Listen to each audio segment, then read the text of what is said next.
One day I was deep in the Lower East Side and I was there to shoot a project. And while I was doing that, a woman hopped out of a cab with DJ equipment and she started DJing, just DJing on the side of the road, on the side of the street or what have you. And then a guy with a piano started playing. And then she started DJing to whatever the guy with the piano was playing. And I was impressed. So I walked up to this woman and I said, "Hey, how are you? Who are you? What is your name? And where did you come from? This is surreal." And she started laughing and we started talking. Her name was DJ Cherish the Love. And she had so much great energy. She was so receptive to the conversation. And when I asked her for like a business card or like, how do I get in contact with you? You know what she gave me? A book of matches. And I was floored. I was impressed. I was hype. I was like, "What is this? Where'd you get this made?" And I just started going off. And she was like, "Look at the very bottom. It tells you." And so I was like, say less. I'm always looking for better ways to make a first impression on somebody than a business card. I've been doing that for years. Like I've had conversations with friends and they're always like, "Nah, man, you gotta have a business card." And I'm thinking like, every time someone has ever given me a business card, very rarely do I use it. And if I do, I use it like right there on the spot.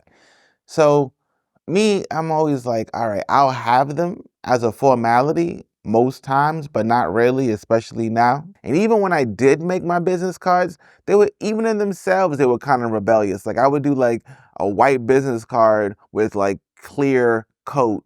So like, yeah, you would have to like really look. But when she handed me the matchbook, I was like opening it, analyzing it. I was like, I'm doing this.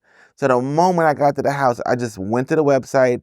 I got like the little template, blank mock-up or what have you, and I just started messing around until I actually made my own.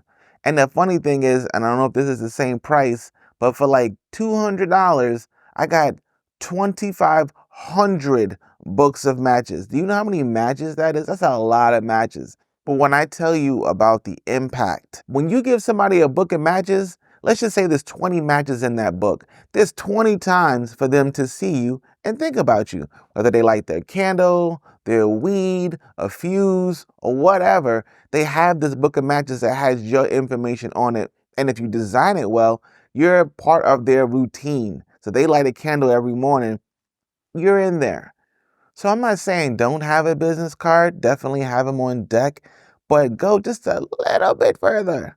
And trust me, something like a book of matches makes a huge impact.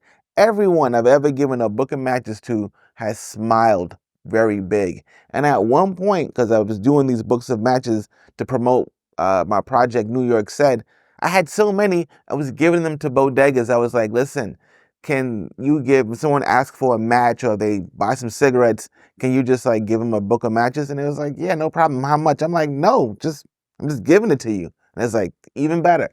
If you want to make an impact on somebody, you got to think outside of the box. You got to do something different. And something like a book of matches or say, hey, this is how you get at me, fits the mold. Whether you think this is a good idea or not, you should subscribe.